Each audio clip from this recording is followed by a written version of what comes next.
everybody. Welcome back to Reclaim You. I'm so excited to have Katie on the podcast today. She is just like a rock star in so many ways. So, welcome, Katie. Thank you. Thanks so much for having me. Oh my gosh, of course. I'm so excited to be talking all about attachment today with Katie. It feels like something that I guess I see mentioned a lot on the internet and on Instagram and things like that. So it feels so important to have some, context for what people are talking about when they talk about attachment. Yeah, absolutely. Definitely a topic I feel really passionate about and we could probably talk about for hours. So happy to be chatting with you. Yes, I knew you'd be the perfect person to talk about this. So to start, what I like to ask is, what does reclaim you mean to you? Yeah, I love that question. And I think when I think of it in the context of therapy or specifically attachment, I think so often we learn how we have to be and what parts of ourselves are acceptable based on our early experiences and other experiences within our life, right? So sometimes we've learned to kind of disconnect to aspects of ourselves or aspects of our emotions. So when I think of reclaim you, I think of this idea of getting to know and connecting back to all the aspects of who we are as a person. I love that. Beautiful. I guess to just kind of dive right in, let's start with just like, what is attachment? When we say attachment, what is that? What do we mean by like, what is attachment? Why does it matter? Let's start there.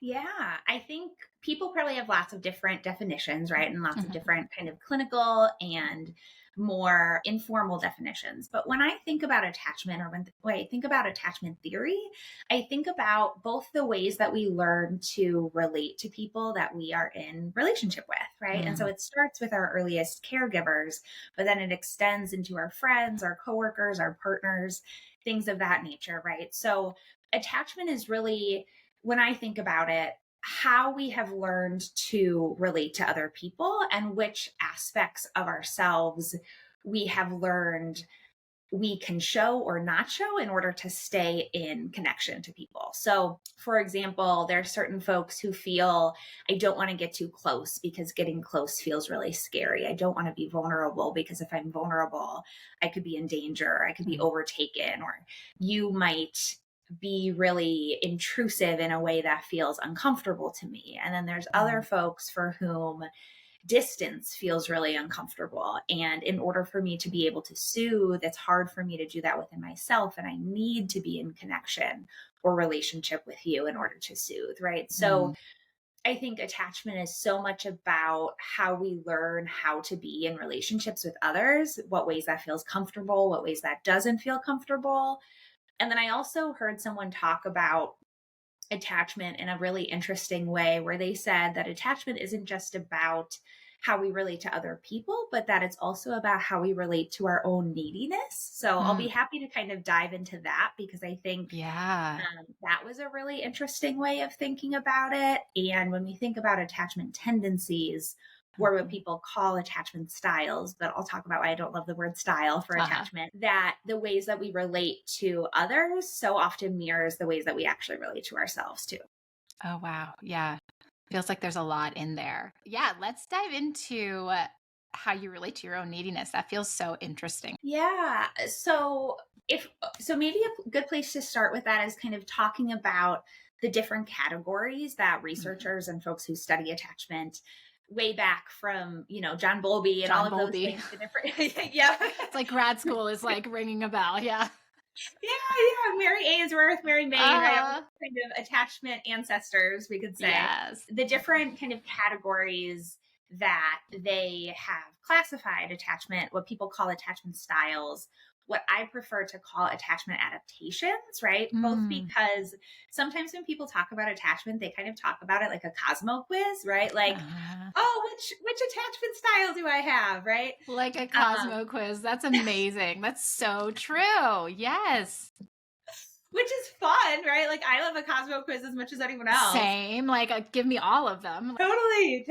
And I think what is neat and complex about attachment, right, is that we might have one way that we kind of lean towards. We might lean toward a more anxious, preoccupied attachment tendency or a more avoidant, dismissive attachment tendency. But there's a really brilliant therapist woman named Bonnie Badenoch, and she talks about streams of attachment, right? And that every different relationship we have in our life creates a different stream of attachment inside of us. So when I think about one person in my life, that might activate a lot of disorganized energy in me or a lot of avoidant attachment in me. But when I think about or reflect on a different relationship, I might feel really anxious or I might feel more secure, right? So in general, we might have a way that we tend to orient to relationships, but it's not a fixed thing, which in my mind Mhm. is really hopeful, right? New Yeah, that relationship is so helpful. experiences, yeah, and therapy can really help us work towards a secure way of relating to other people and ourselves. When we think about how attachment relates to how we kind of navigate and relate to our own neediness, the way that I think about this and have learned about this is that for folks who have, because of childhood relationship experiences, kind of created or developed, I should say, more of an avoidant attachment, what that might look like is avoiding even awareness of one's own emotional experience. So that is what somebody says or how someone presents externally, and they know internally that that's not the case. But other times, someone as a form of protection and as a way of adapting might really struggle with even being able to acknowledge or connect or honor the parts of themselves that have unmet needs, Mm. right? So that might be Yeah. folks who are more on the avoidant end of the spectrum. Yeah. And then for folks more on the anxious or preoccupied end of the spectrum, there might be a lot of difficulty with self soothing, right? So that co regulation that we all need may not have been given in a consistent enough manner to be able to be internalized so as to help someone recognize that when there is neediness inside of me, when there is an unmet need, whether that be for connection or care or soothing, that I can draw on internal resources to be able to meet that need. And because of that, if there's disconnection from a friend or a partner or a caregiver, there could be a lot of difficulty in soothing oneself. So, along with that, what about secure attachment? Can you talk a little bit about a secure attachment and what that kind of looks like, or maybe what that feels like? And of course, it will feel different for everyone. But if there's a way to kind of like package that up. Yeah, absolutely. So when we think of secure attachment, when we think of where secure attachment comes from, I think it's so important to emphasize both for, individuals who are doing their own processing around experiences of attachment, as well as for caregivers who are reflecting on like, oh, what is the attachment that I'm creating for my child, right? Or for Uh these huh. people in my care. What I think is so, so important is that perfection is not necessary, right? And like perfection isn't even what we would be looking for. There's an amazing book that I would recommend. The name of the author is escaping me, but the name of the book is The Power of Discord. Hmm. And the book talks a lot about how perfect attachment, perfect parenting isn't actually the goal. And I think that can Mm. be such a freeing recognition because so often when we work with parents, there's a lot of anxiety. There's a lot of fear of like, oh my gosh, am I going to mess up my kid? Do I have to like put money in my kid's therapy fund? Right. And, Yes. and while there's a part of me that's like, oh, I think that's a great idea for anyone. Right. Right. Like Because do that. And yes. totally, right? That honestly, for secure attachment to be formed, the research shows that there only needs to be about 30% of attunement, right? The Mhm. other 60 something percent, and again, this isn't like teaches and helps internalize inside of a child, my needs actually matter. I'm actually delightful. I'm actually worthy Mm. of being in the world, right? Yeah. And when a child is able to internalize that, again, not from perfect parenting, but having their needs met consistently enough that they learn, okay, it's okay to have needs. And I can actually kind of, on an implicit, deep level, expect that my needs are going to be met, at least pretty well. Then that develops an internalized sense of my needs are okay and I'm okay, right? And the world is safe. Mm. And so Yes. what secure attachment really is an ability to both be in close connection with each other, as well as an ability and an okayness in having individuation and separateness, right? So Mhm. I can soothe when I am close to you, and I can soothe when I am away from you, right? So Mhm. secure attachment is not never needing people, right? Like Yeah. that might actually be Mm. more on the avoidant or dismissive end of the spectrum. But I think sometimes people are under the impression that, oh, if I'm secure in myself, then I don't need anybody, right? Then like I Mhm. can be so independent, and Like that's hyper like what I'm independent. supposed. Yeah. Totally. Uh-huh. Totally, right? And like energy can come from the recognition that to need people and to not have that need met can be so, so deeply painful, right? And so Yeah. then folks learn to protect and care for themselves by trying to disconnect from their needs, but that's not what actually secure attachment is. And one thing that I think about is for folks who tend more towards the avoidant end of the spectrum, what attachment healing and what therapy might look like is helping those folks practice tiptoe into, okay, what is it actually like to reach out to someone? Or what is it Mm. actually like to acknowledge my vulnerability rather than keep it all within myself, right? And that can Mm. happen in the therapeutic relationship, that can happen by the therapist encouraging the person to reach out to a friend when maybe they would not typically reach out to a friend in distress, right? So Mhm. it's almost like stretching the attachment tendency a little bit, right? Where if Mhm. someone leans in auto regulating, which is like regulating within oneself, seeking out comfort, and on the opposite side, it opposite isn't even the exact word I'm looking for, right? But on the Mhm. other side, for folks who lead preoccupied, it might be about how do we internalize a sense of co regulation? How do we Mm. internalize a sense of soothing so that, and this is often what it looks like when my partner doesn't text me back right away, or when the person that I'm in connection to isn't coming home when I think they're going to, right? How can I Mhm. internalize enough regulation within myself Mhm. so that my anxious energy, my anxious attachment energy inside of me doesn't have to do the thing that it's used to doing, which is maybe texting a bunch of times until this person responds Mhm. back to me. And it might be about practicing noticing, okay, what is the part that gets activated inside of me that feels really scared? Mm. How can I soothe and listen to and care for and tend to that part of me? Not because we're not in a goal of never needing soothing from anyone else, because that's not what we're going for, but Right. in an effort to not have to stay in such a state of immense dysregulation without having someone else to soothe, if Mhm. that makes sense. Oh, it totally makes sense. Yeah.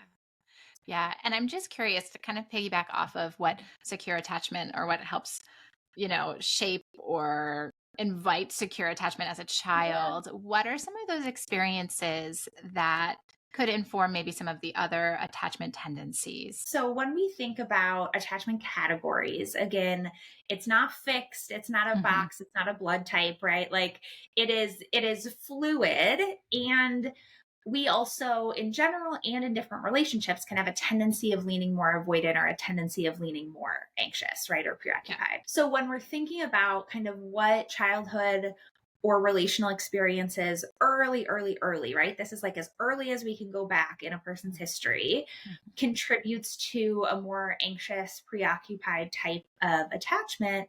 That would be when a person's caregiver meets their needs inconsistently. So sometimes the need is met. And again, this can be need for care, this can be need for presence, lots of different Mhm. needs that children have. Sometimes the need is met and sometimes it's not. And so it's almost the metaphor that I sometimes think of, which I don't know if this is a perfect metaphor for this, but the metaphor I sometimes think of is like one of those slot machines at like a casino or something, right? Mhm. Like sometimes I'm going to get the money and sometimes I don't, right? But I keep on pulling the There's, lever. yeah, like hoping, hoping, hoping. Yeah. Yes. Yes, right. And then the way that a person learns to adapt to that is sometimes getting the need met and sometimes not, which creates such a internal sense of panic and an internal sense of anxiety is I'm going to ramp up the need, right? I'm going to, and again, this isn't conscious. That's what I think is so, so, so deeply Yes. important. Like a 5 year old is, I mean, maybe sometimes, but typically a 5 year old is not thinking like, I'm going to cry extra loud because sometimes my parent takes care of me and sometimes they don't, right? This is Mhm. just an internal kind of authentic process that happens in a person, Mhm. but the need becomes amplified, right? So this might look like children, and again, this over time can look like adults who might be characterized by people in their lives as clingy or Mm. kind of angry in their attempts at getting their needs met, right? What do you mean you're not going to be home at 6 o'clock? I need you to be home at 6 o'clock, right? Mhm. And that's not to say that setting boundaries with a partner or a person in your life is wrong, right? Mhm. But that might look like struggling to self soothe when the person that you're in attachment with or in relationship with isn't there. And Yeah. so, again, what I think is so important when we're talking about any type of attachment adaptation or any type of attachment tendency is to not put blame on either ourselves or folks in our lives who are displaying these different attachment tendencies, because ultimately, anything but secure attachment comes from experiences of not having had needs met or having Right. had needs met really inconsistently. Yeah. So a person with an anxious type of attachment might really amplify their need because the internal hope or the internal expectation might be, if I amplify this need, then I have more of a chance at having it met, right? Whereas if I kind of keep it quiet, then this person who sometimes meets my needs and sometimes doesn't might overlook it, right? And that can Mhm. create such a sense of internal panic. So amplifying the need is actually a really brilliant attempt at having the need met, Yes. which is what I think is so important about attachment and attachment adaptations. Is they're not pathology, they're not problems, right? They're really brilliant strategies at trying to figure out how to have our needs met, which we all need to do for survival. Yeah. Yeah. Absolutely. And how the ripples, right? The importance is the ripples that happen before maybe we're even verbal, right? Or before we can articulate like what's actually going on, how they ripple out throughout our lives. Because I know a lot of the folks that we see in our practice really struggle with some of these things, right? And can kind of trace it back to childhood and overwhelming things that happen in childhood that may not even be conscious. So important to understand some context behind this. Absolutely. I think sometimes connecting the dots can be such a powerful way of like undoing shame, right? Because Yeah. I'm sure in your practice too, you hear clients or folks that you work with say so often, like, what's wrong with me? Or why am I like this? Right. And I Uh-huh. think when we can help folks understand, like, okay, your earliest years in your family or wherever you were living, like the needs weren't met consistently, or your Mhm. needs were belittled or berated or whatever the case might have been. And that might be a really understandable explanation for why you struggle these different ways in relationships, right? Mhm. So sometimes understanding ourselves from that attachment lens can Yeah. help us to undo the shame we might have, as well as help us be able to take steps towards shifting how we relate to people in our lives. Yeah. Yeah. It's like this cognitive understanding that can be this embodied understanding of why I operate, why I have like urges or, whatever to do what it is that I'm doing in relationship or with myself or behavior wise, all of these different ways. Absolutely. Mhm. Absolutely. And then to kind of speak to the other piece of it, right? So Mhm. avoidant attachment, or what some people might call dismissive attachment. And we'll Mhm. talk about disorganized attachment too, because that Yes. feels Yeah. really important. And especially So when we're talking important. about trauma, Yeah. there can often be a lot of disorganized attachment. But if we're starting with avoidant attachment, avoidant attachment really comes from experiences where a child's needs are overlooked or met pretty infrequently, right? So this might look like a child who, when they were crying or needed emotional support or care, was told, you have nothing to cry about, or their tears were just ignored or neglected.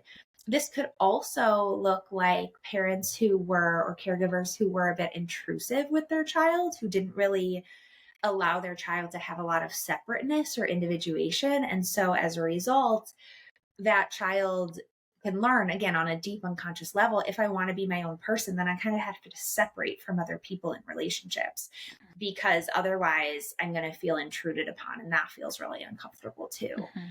But often avoidant attachment comes from needs being minimized or berated or ignored, right? Parents or caregivers who might be really either overwhelmed. And again, this doesn't always come from, oftentimes, it doesn't come from parents or caregivers who are intentionally malicious or intentionally hurtful towards their children. It could also come from parents who are overwhelmed, right? Right. By Right. stressors, by poverty, by lots of different things. Hmm. And as a result, don't have the resources, either the internal or external resources needed to be present with their kids.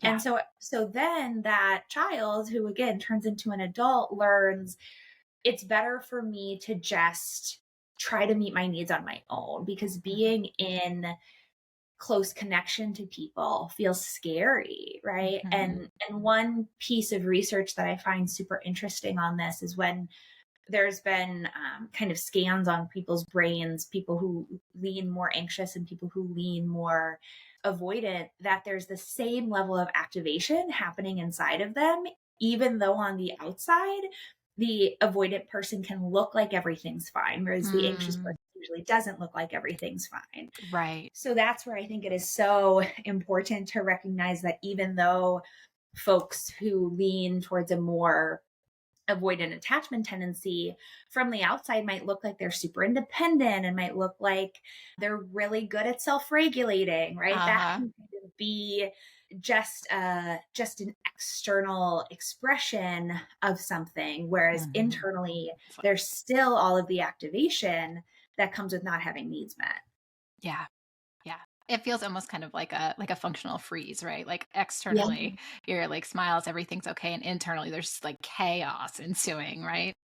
Totally, totally. And I think sometimes that internal chaos might be known to the person. And I think sometimes Mm, that internal chaos might not be known to the person because a person just learned kind of so much to disconnect from their own needs or to disconnect from the need for connection or soothing because that need has been too painful to be in connection to. Right. And so absolutely. if I have a need for soothing or a need for comfort and that need is belittled or ignored, then how freaking painful is it for me to be in contact with that need? I might as well try, like, again, unconsciously, I might as well disconnect or dissociate from that need so I don't have to be in Mm. touch with the immense pain that comes from recognizing that I have a need that's not being met.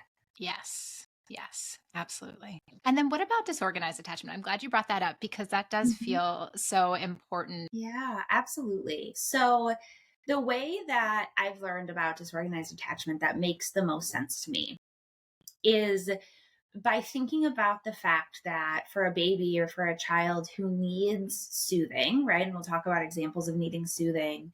And then the person who you would go to for soothing is actually scary or scared themselves, that creates irresolvable experience inside of a young child, right? So, for Yeah. example, if a baby needs to be soothed or rocked or fed or Mm, whatnot, right? There's activation in that baby's nervous system. That activation is expressed by crying or screaming or whatnot, right? mm, And then secure attachment happens when that there's again some activation in the parent or caregiver's nervous system to be like, oh, the baby needs something, right? mhm, Pick up the baby, figure out what the baby needs. The parent is able to soothe the baby, right? So that baby gets to internalize that parent's soothing. So their mhm. nervous system gets to go down. And then that happens a bajillion times, right? And that Yes. patterns a person's nervous system to be able to have activation, to have energy, and then to have the energy go down. And when that happens, again, not perfectly, but generally over and over and over, that creates an internalization of, okay, I can have a need, I can have activation in my nervous system, and it can be soothed, right? So that's what self regulation actually is. There's no such Mm, thing as self regulation. Self regulation right. is just internalized co regulation that a person can, you know, eventually draw on from having lots of experiences of being co regulated. Mm, But when we're thinking about disorganized attachment, what that looks like is okay, there's activation in the baby's nervous system, there's need, but then, right, that parent or that caregiver might come to pick up the baby and then maybe scream at the baby and say, oh, what's wrong with you, stop crying, right? mm, And what a terrifying experience for that infant of the person that I need to soothe me is also a person that's creating terror or mm. creating distress. Yeah. And that's just an irresolvable problem, right? Mhm. And so there's no ability for that activation in that baby's nervous system to be soothed, to be down regulated by the caregiver. Yeah. And so that baby might develop behavior that looks really nonsensical, Mhm. right? Mhm. And then that baby turns into a child, turns into an adult who maybe, for example, say that's a kid who's at school and they need help with their assignment. And the teacher says, like, hey, buddy, like I see this problem looks really hard. Let me come help you, right? That might look like a child who then throws the desk or yells at the teacher. Mhm. And what is so tragic about this is that if people aren't understanding where that comes from, and that might actually be a child for whom help wasn't actually safe, right? Help and support was coupled with terror and fear and danger.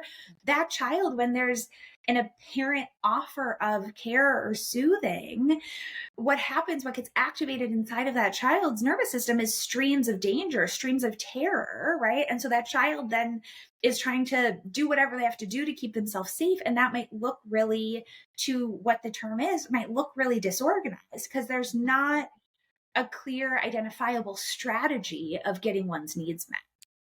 Right. I've been reading this book that's brilliant, highly recommend. It's called Raising Kids with Big Baffling Behaviors. Ooh, that looks like a great one. I like It's the cover. It's fantastic. beautiful. Robin Goebel has been a long-term mentor of mine, and she is brilliant, brilliant, brilliant, and talks a lot about attachment. Highly recommend to anyone that works with kids, especially kids who have big baffling behaviors, but also parents who have their own kids with big baffling behaviors. Uh-huh. It is a very helpful book, and a metaphor that she gives in the book that I found just so powerful is if someone needs a piece of chocolate cake in order to live, but that piece of chocolate cake is poisonous, Ah, right? yeah. And so Okay. Mm. what would you do if you need to eat chocolate cake to live, but you know that if you eat the chocolate cake, it's poisonous chocolate cake? Like, you'd probably act pretty freaking weird around the chocolate cake,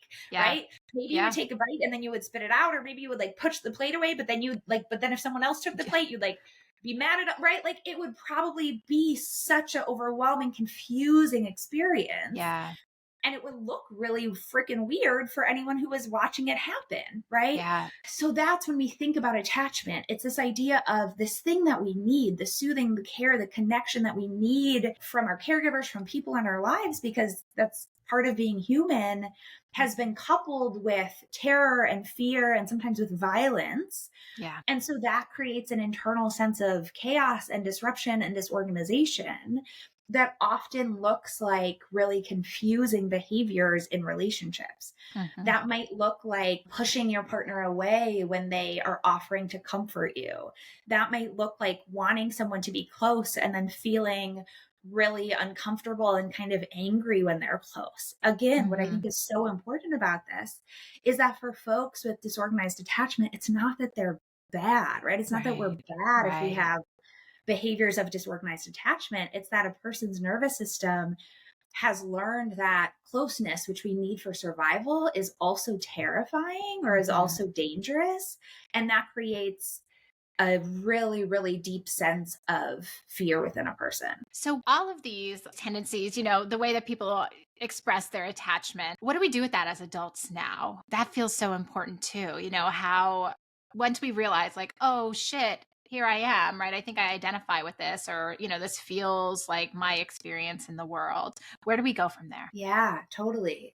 That's where I think this idea of what some people have called like relational mindfulness can come Mm, in, hmm. where I think practicing noticing what happens inside of us, which certainly therapy can be really helpful Hmm. for, is a big part of the process, right? So that Yeah. might look like thinking, okay, when my partner told me that they were going to hang out with their buddies the other night, what happened inside of me? Did I get angry at them? Did I get afraid? Did I get scared? Like, what were the thoughts that happened in my mind? What did I notice in my body? Right. Mm, And again, really slowly, slowly, slowly kind of micro tracking what happens in us can create insight and self-awareness into what are the implicit attachment expectations that arise in our nervous systems, that arise in our bodies. Because maybe, to use that example, maybe the implicit expectation is if someone goes away from me, if someone isn't always telling me that they love me, isn't in constant connection with me, then they're never going to come back, right?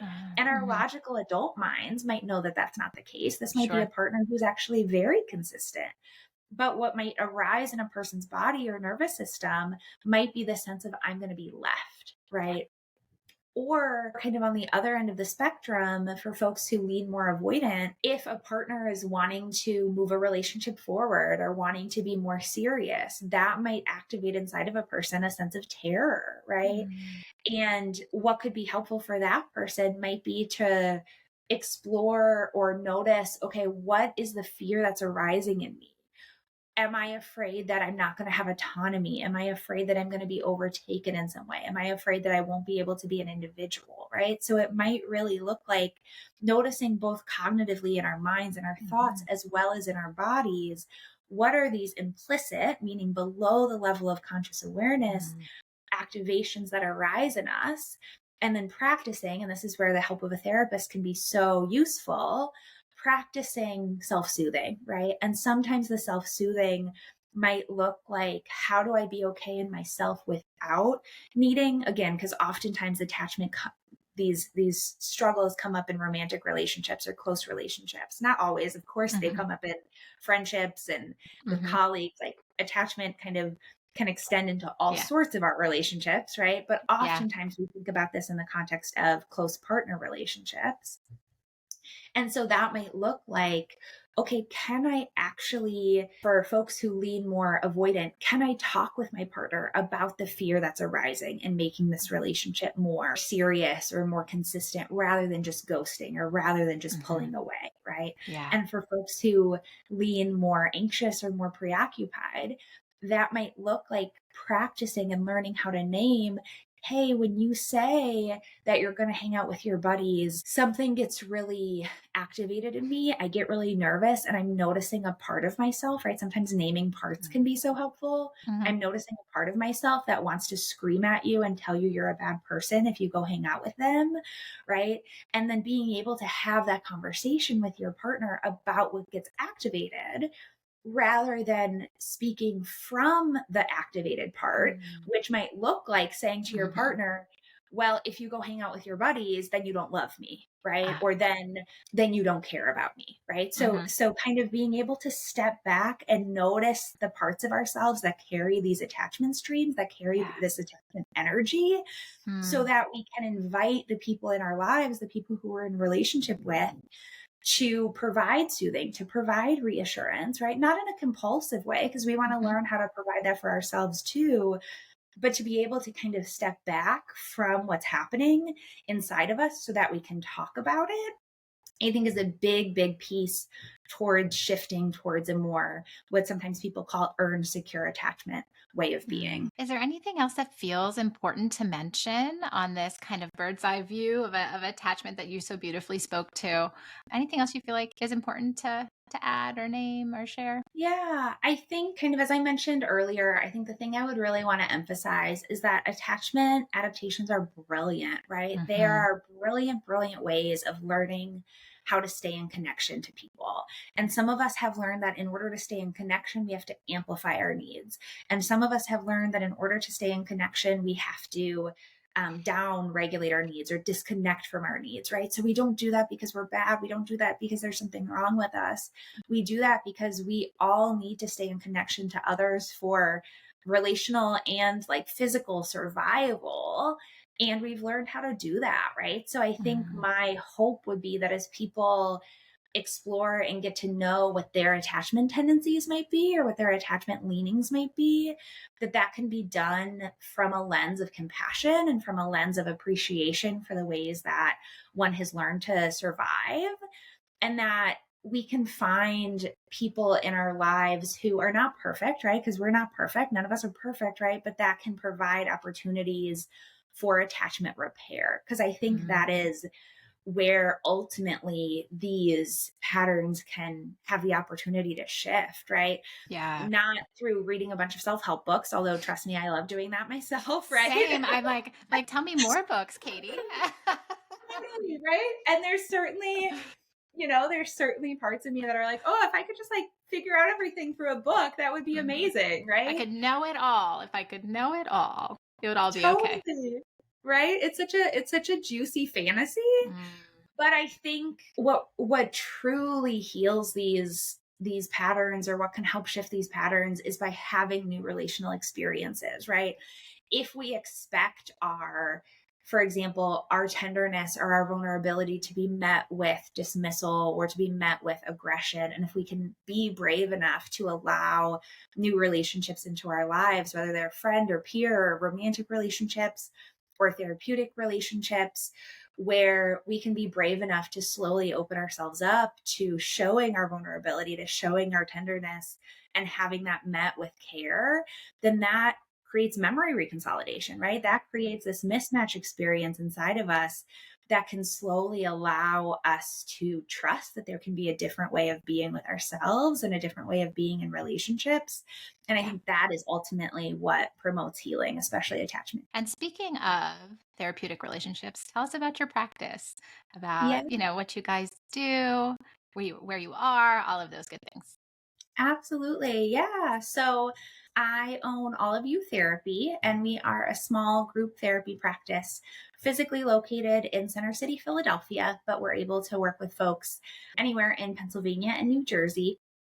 And we really love and specialize in working with trauma and attachment. So when I say attachment, sometimes people are like, what does that mean? Right. And so I kind of clarify that by saying that might mean folks who are wanting to explore the impact in their present life of challenging family experiences, challenging childhood experiences, whether that be of family dysfunction, childhood neglect, abuse experiences, things of that nature, as well as the ways that that might be coming out in the present, things like really, really difficult breakups or difficulties in navigating relationships, those sorts of things. So that's in kind of when we're working with adults, that's a lot of what we do. And then we also do a lot of work with children or children and their parents in recognizing that if we can support parents in understanding what's happened inside of them that's maybe making it hard to connect with their kids, or making it hard to connect with their kids in the way that they would like to, and not just focusing on trying to have the parent connect differently with their kid, but first and deeply supporting the parent in connecting to themselves in a self compassionate way, then we know that if we can do that, that can really help strengthen the healthy attachment between parents or caregivers and their children. So that's a lot of the other work that we like to do. So we do that in a lot of ways: EMDR, internal family system parts work, all of those kinds of things, including play therapy, art therapy. So really love to kind of work with folks in a way that connects to their emotions and their bodies, and not just through trying to change thoughts or cognitions. Because sometimes we know, especially when we're talking about attachment, that's a lot deeper of a process that we sometimes need other tools and techniques to be able to address. And you also do some consulting too on the side. If you want to Yeah. share a little bit about that, I'd love to link to that. You have two separate websites, but to that website as well, so that folks can maybe find you there if it feels like something that they might be needing. Sure. Yeah. Thanks. So, a few different things that I do personally on the consulting side, and that I've done more recently and really love, is doing some training and teaching for organizations or for schools on trauma informed care. So, I have had the privilege of speaking to some schools and some daycares on understanding how to kind of reframe challenging student behavior through the lens of trauma and regulation. So, really love doing that, and Mhm. have done some other training and consulting related to childhood neglect and kind of understanding the ways that that can manifest. And then outside of the clinical teaching, also really enjoy supporting folks in building their practices and kind of stepping into the private practice field should they decide to. So lots of Mhm. different things. Awesome. Awesome. Well, Katie, is a rock star, and I'm happy to have her as my friend and colleague and a safe referral source for folks, from our practice. And I'm just so grateful that you are able to come on and talk about this. I feel like there could be like 7 different offshoot episodes from this one episode, but you spoke to it so beautifully. So thank you so much for taking the time, and so appreciate it. Yeah, thank you so much for having me. It's so good to be in connection with you. Of course. Of course. Okay, everyone, I will link to Katie's website and also the couple of books that she mentioned earlier, The Power of Discord and Raising Kids with Big Baffling Behaviors. And I'm going to thank you again. And we'll be back next week with another episode. So until then, take good